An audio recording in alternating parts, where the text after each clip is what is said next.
ભરૂચ નગરપાલિકાના 11 વોર્ડની 44 બેઠકો માટેની યોજાયેલી ચૂંટણીમાં 105 ઉમેદવારોએ ઝંપલાવ્યું હતું, જેમાંથી 21 ઉમેદવારોએ ડિપોઝિટ ગુમાવતા સરકારની ₹40,000ની આવક થઈ છે।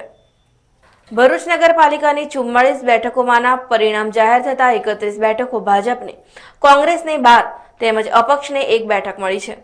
ભરૂચ નગરપાલિકાની ચૂંટણી લડનારાઓ પૈકી 21 ઉમેદવારો હરીફ ઉમેદવારોની તુલનામાં જરૂરી મત ન મળતા ડિપોઝિટ ગુમાવવાનો વારો આવ્યો છે। ચૂંટણીમાં 105 પૈકી 44 વિજેતા થયા છે, જ્યારે ભાજપના 3, કોંગ્રેસના 2, બીએસપીના 1 અને 6 અપક્ષોએ તેમની ડિપોઝિટ ગુમાવી છે, તો 40 ઉમેદવારો ડિપોઝિટ બચાવવામાં સફળ થયા છે।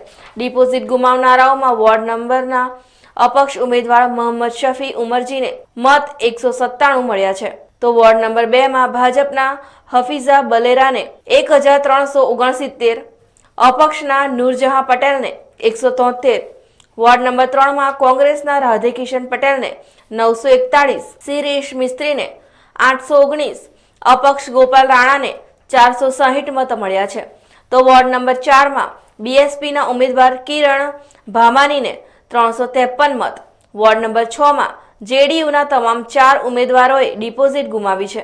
તેમાં એઝાઝુદ્દીન સૈયદ, નરેશ વસાવા, લક્ષ્મી વાળંદ અને કાળીબેન વસાવાનો સમાવેશ થાય છે।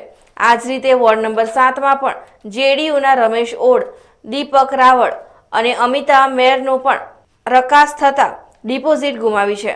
વોર્ડ નંબર 8 માં જેડીયુના 1 અને 2 અપક્ષ ઉમેદવારોને તેમની ડિપોઝિટ ગુમાવી છે। વોર્ડ નંબર 10 માં કોંગ્રેસ છોડી ભાજપમાં ગયેલા પૂર્વ નગરસેવિકા તસ્મીના ઘડિયાળીએ તેમજ તેમના સાથી મહિલા ઉમેદવાર ધર્મિષ્ઠા સોલંકી તથા વોર્ડ નંબર 11 માં જેડીયુના શૈલેષ વસાવાએ ડિપોઝિટ ગુમાવી છે।